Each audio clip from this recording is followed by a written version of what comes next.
Bonjour, c'est Jean-Philippe pour le Pion qui se noie. Aujourd'hui, on va parler d'un jeu qui était censé sortir lors du Game Market de ce printemps au Japon, Ninja Cat Foot and the Covert Action.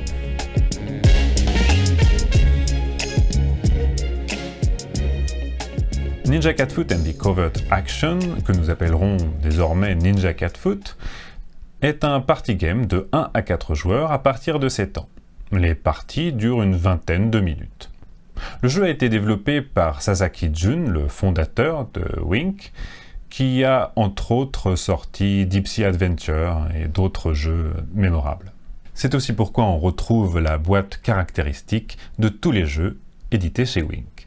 Dans ce jeu, vous incarnez un ninja qui, avec la discrétion de ses pattes de chat, doit récupérer des rouleaux de parchemin qui lui ont été dérobés. Mais attention, les gardes veillent. Et les autres adversaires veulent aussi récupérer ces mêmes rouleaux. Cette corde va servir à indiquer l'aire de jeu, le ring en quelque sorte. Vous allez ensuite placer aléatoirement les jetons de parchemin de différentes valeurs à l'intérieur de ce ring.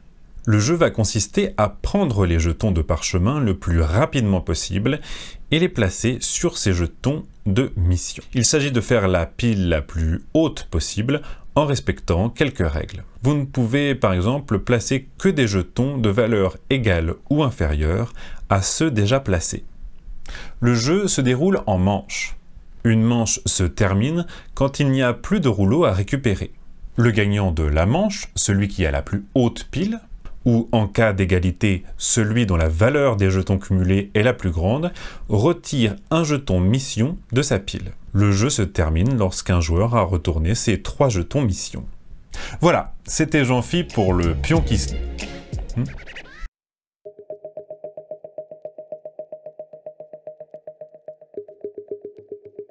Ah oui, c'est vrai, j'ai oublié un petit élément.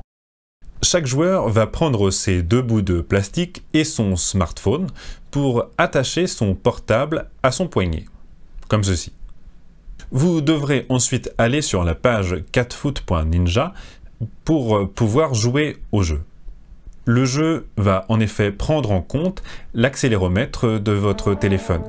Plus vous allez faire de mouvements brusques et plus la jauge va augmenter, mettant fin à votre tour si vous la remplissez.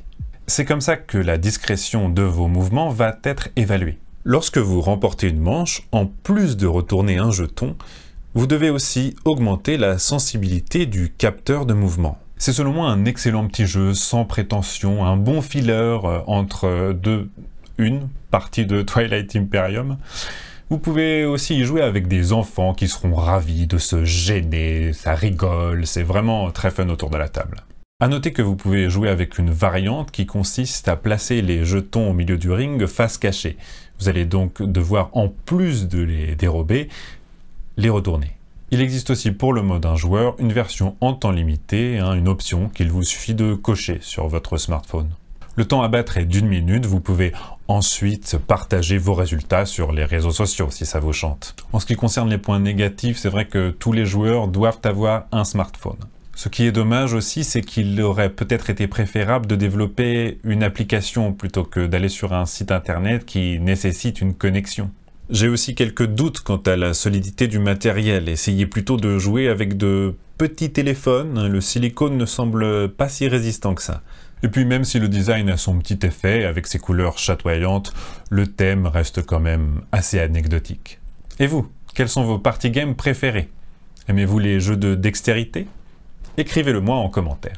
C'était Jean-Philippe pour le Pion qui se noie. N'hésitez pas à vous abonner à la chaîne si elle vous intéresse et à cliquer sur le pouce en l'air si vous avez aimé la vidéo ou à cliquer 2 fois sur le pouce baissé si vous ne l'avez pas aimé. À la semaine prochaine et bon jeu.